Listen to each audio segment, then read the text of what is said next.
여러분 안녕하십니까? 부산도 본격적인 장마가 시작됐습니다. 올해 장마 기간 역시 집중호우가 내릴 가능성이 높다고 하는데요. 당장 오늘 밤에도 부산에 많은 비와 함께 강풍이 예상됩니다. 통행과 시설물 안전 등에 각별한 주의가 필요해 보입니다. 현지호 기자입니다. 우산을 접으며 버스에 올라타는 승객들. 와이퍼는 쉴 새 없이 빗물을 닦아냅니다. 지난 24일 전국적으로 장마철에 접어든 이후 부산에도 두 번째 장맛비가 내리기 시작했습니다. 저희 집은 지금 용호동인데 그쪽에 좀 비가 좀 많이 오거든요. 그래가지고 좀 걱정되기 때문에. 중국 산둥반도 인근 정체전선과 저기압이 한반도를 향해 이동하면서 내리는 장맛비.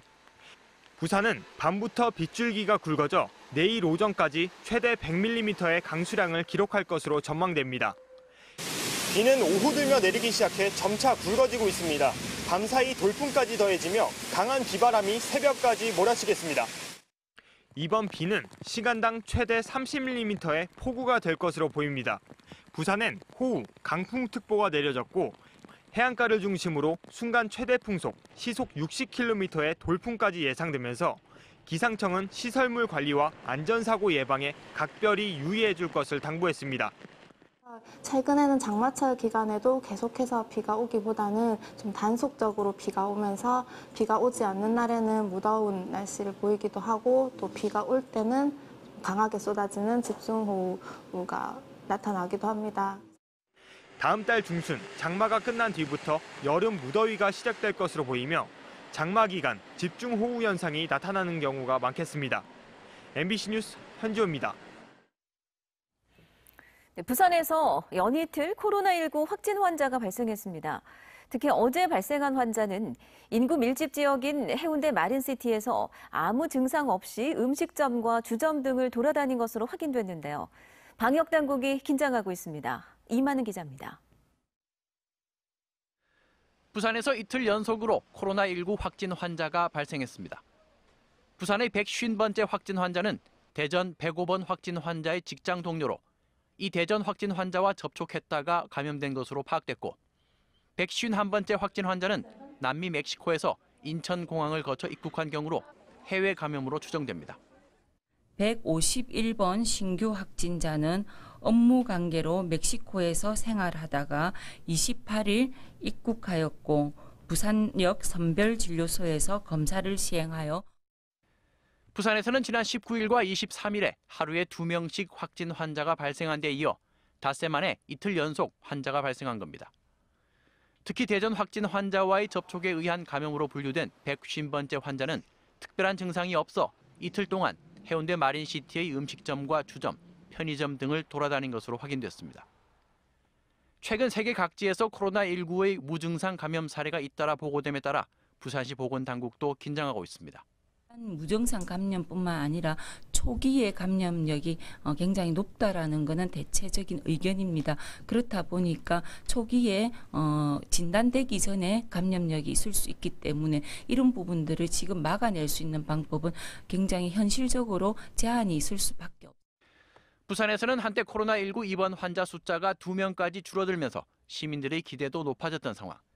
그러나 최근 확진 환자가 다시 증가하면서 치료 중인 입원 환자도 어느새 8명으로 늘었습니다. MBC 뉴스 이만흥입니다. 네, 코로나19로 어려움을 겪는 학부모들께 조금이나마 도움이 될 만한 소식입니다. 부산 지역 모든 초중고 학생들에게 지원금 10만 원씩이 지급됩니다. 또 올 2학기부터는 모든 초중고등학교에 무상교육과 무상급식이 실시됩니다. 정세민 기자가 자세히 전해드립니다. 부산교육청은 부산 지역 모든 초중고 학생들에게 한 사람당 10만 원씩 교육재난지원금을 지급합니다. 또 당초 계획보다 6개월 앞당겨 올 2학기부터 모든 초중고등학교에 무상급식과 무상교육을 실시합니다. 코로나19 때문에 학생들이 학교에 못 나온 기간이 석 달이나 되고 그 기간 동안 급식을 하지 않았기 때문에 급식비가 조금 여유가 있었습니다. 그걸 활용하고 그다음에 저희들 다른 재정을 좀 아껴서 무상교육도 기왕 실시할 거 6개월 앞당기기로 했습니다. 교육재난지원금은 학생들의 스쿨뱅킹 계좌에 현금 10만 원씩이 이체되며 스쿨뱅킹을 하지 않는 경우 학생 또는 보호자의 계좌로 지급됩니다. 어려운 가계 경제를 감안해서 학부모님들께서 신속하고 편리하게 사용하시도록 상품권 지급 등이 아닌 계좌 입금 방식을 택했습니다. 오늘 각급 학교로 예산을 교부하고 30일까지 학생 또는 보호자의 계좌에 현금을 입금할 계획입니다. 또 그동안 제외돼 있던 고등학교 1학년의 무상교육과 고등학교 3학년의 무상급식을 올 2학기부터 실시해 모든 초중고생이 진정한 무상교육의 혜택을 누리게 됐습니다. 학생 한 사람당 84만 원의 학비 절감 효과와 34만 4천 원의 급식비 절감 혜택이 돌아갑니다. 지난달 12일 계획 발표에서부터 실제 지급까지 2달이 채 걸리지 않은 것은 코로나19 극복이라는 교육청의 취지에 시의회의 공감과 지원이 있었기에 가능했습니다. 코로나19 극복을 위한 교육청발 재난지원 계획이 어려운 시기 힘겹게 버티고 있는 각 가정에 얼마나 실질적인 도움이 될 수 있을지 주목됩니다. MBC 뉴스 정세민입니다. 지난 주말 강서구 서부산 유통단지 내 창고에서 큰 불이 났습니다. 샌드위치 패널로 지어진 창고가 불에 타면서 시커먼 연기가 온통 하늘을 뒤덮었는데요. 바로 건너편에는 김해공항 항공유 저장소가 있어서 자칫 큰 피해를 입을 뻔했습니다. 송광모 기자입니다. 마치 폭발이 일어난 듯 검은 연기가 하늘을 뒤덮습니다. 샌드위치 패널 속 스티로폼은 불길에 휩싸여 마치 비 오듯 지상으로 쏟아져 내립니다. 서부산 유통단지에서 불이 난 시각은 지난 27일 오후 4시 15분쯤. 화재가 난 창고 건물에서 불과 30여 미터 떨어진 곳에는 다름 아닌 김해공항 항공기 계류장이 있었습니다. 담 너머 계류장에는 항공기들과 함께 620만 리터에 가까운 항공유가 지하에 저장되어 있었습니다. 자칫 불길이 공항 안으로 번질 수도 있는 위험한 상황. 최초 신고됐을 때 그 유류에 대한 그 주의사항이 저 사무실로부터 전파가 됐었습니다. 그래가지고 한 절반 넘게 8개 군데 이상이 건물 후면부에 부서. 공항 소방대는 혹시 모를 상황에 대비해 항공유 저장소와 주유기에 살수 작업을 펼쳤고 항공사도 주기장을 변경하는 소동이 빚어졌습니다. 유통단지 특성상 불이 나면 검은 연기 탓에 항공기 이착륙에도 지장을 줄 수 있습니다.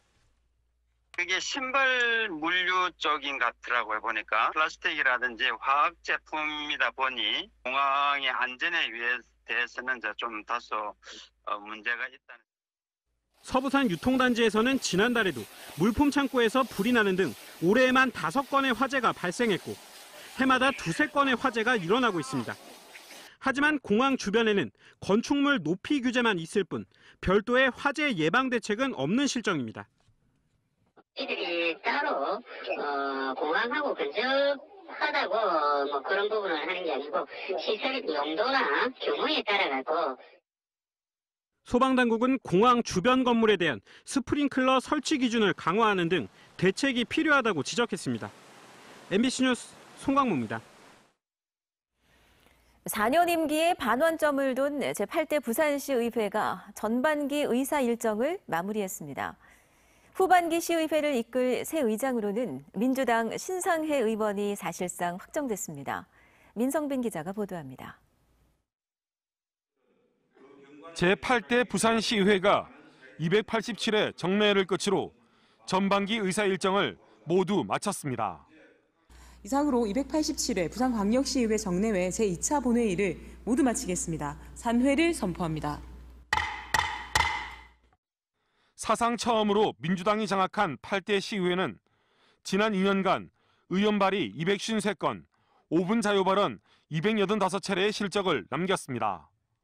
사실 혁신적인 과제, 또 시민들이 그런 큰 변화를 만들었을 때는 시의회가 더 시민들을 위한 정책과 또 시에 대한 어떤 견제 역할을 해주기를 바랬을 텐데 그런 부분에서는 상당히 좀 미흡했다고 볼 수 있을 것 같고요. 민주당은 후반기 의장 후보로 재선의 신상혜 의원을, 여당목 제1부의장은 이동호 의원을 선출했습니다. 이변이 없는 한 절대 다수 의석을 차지하고 있는 민주당 후보들이 후반기 의장단으로 확정될 전망입니다. 전반기에 박인영 의장에게 한 표 차로 석패했던 신상해 의원은 이번엔 과반 득표에 성공하며 의장 선출 문턱에 바짝 다가섰습니다. 시장님도 안 계시기 때문에 우리 부산시 의회가 시정을 감시하고 견제하는 기능을 넘어서 시정을 견인하는 그런 역할까지도 해야 된다라고 생각합니다. 민주당은 이번 선거 과정에서 계파 갈등으로 홍역을 치렀고 상임위원장을 전문성이 아니라 초선 의원들이 득표수에 따라 나눠 가지며 감투 돌리기 논란도 불거져 눈총을 샀습니다. 통합당도 야당목 제2부의장 자리를 두고 무소속 의원 한 명과 경쟁을 걱정해야 하는 처지에 놓였습니다. 여야 모두 많은 정치적 과제를 야는 후반기 시의회 의장단은 다음 달 3일 응시회에서 최종 선출될 예정입니다. MBC 뉴스 민성빈입니다. 강제추행 혐의를 받는 오거돈 전 부산시장에 대한 경찰 수사가 2달을 넘겨 답보 상태에 빠졌습니다. 부산경찰청은 오거돈 전 시장 수사와 관련해 검찰과 협의해 각종 의혹을 수사하고 있다고 밝혔습니다. 경찰은 성추행 사건의 민감성 때문에 수사 초기부터 보완 수사로 일관해 왔지만 좀처럼 성과를 내지 못하고 있고 구속영장이 기각된 뒤 영장 재신청 여부 등 구체적인 수사 방침도 밝히지 않고 있습니다. 특히 경찰은 영장이 기각된 뒤 오 전 시장의 관용차 추행 의혹 규명에 수사력을 집중해왔으나 큰 진전을 보이지 않아 권력형 성범죄 수사의 한계를 넘지 못했다는 평가를 받고 있습니다. 지난 2017년 6월 영구 정지된 고리 원자력발전소 1호기의 해체 계획이 3년 만에 마련됐습니다. 한국수력원자력은 오늘 고리 1호기 해체 계획서를 부산과 울산, 경남 등 9개 지자체에 전달하고 다음 달 1일부터 공람 절차에 들어간다고 밝혔습니다. 계획서 초안에는 사용 후 핵연료 처리를 제외한 해체 방법과 안전성 평가 등 12개 부분으로 이루어졌고 해체 비용은 8,100여억 원으로 집계됐습니다. 한수원은 2달간 초안을 공개한 뒤 오는 9월 공청회를 통해 원전 해체 계획서를 보완할 방침입니다. 부산 지역 7개 해수욕장이 모레 전면 개장을 앞두고 코로나19 확산 방지를 위한 거리 두기와 방역에 집중하고 있습니다.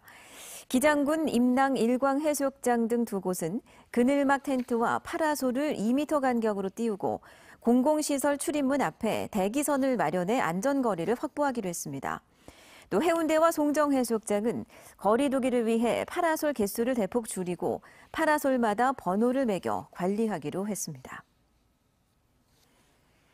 부산시가 3차 추경 예산안으로 6,543억 원을 편성해 시의회에 제출했습니다. 세부 항목으로는 코로나19 일자리 사업 지원에 1,112억 원, 취약계층 지원에 447억 원, 자영업과 중소상공인 지원에 532억 원 등을 편성했습니다. 부산시가 상반기에만 3차례나 추경안을 낸 것은 전례가 없는 것으로 이번 추경이 총가되면 부산시 예산은 기존에 비해 4.7% 늘어난 14조 4,757억 원이 돼 사상 처음으로 14조 원을 돌파하게 됩니다.